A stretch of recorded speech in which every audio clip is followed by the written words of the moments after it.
kila kitu kinaweza kuwa kizuri au kinaweza kuwa kibaya. Inategemea na hali ilivyo. Hakuna jambo lililo zuri au baya kwa 100% muda wote. Inategemea na hali, muda, mazingira au namna unavyolitumia. Linaweza kuwa zuri au linaweza kuwa baya.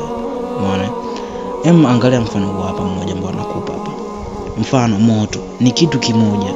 Ukiutumia kupika chakula ni mzuri sana. Lakini moto huo huo ukichoma nyumba au mtu unakuwa mbaya. Moto haubadiliki.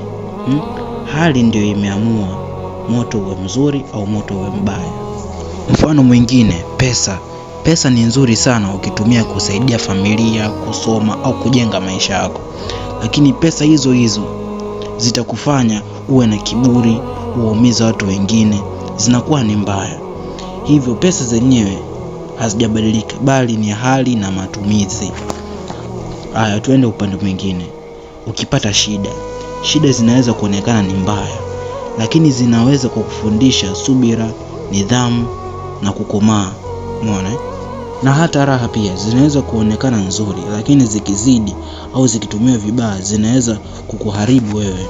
Sasa nakufundisha kitu kimoja leo ndugu yangu. Usihukumu jambo haraka.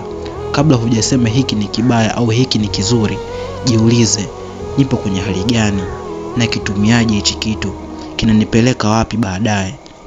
Ukipata jibu la hayo, ndipo utaelewa kuwa jambo lile lile lina pande mbili, uzuri na ubaya.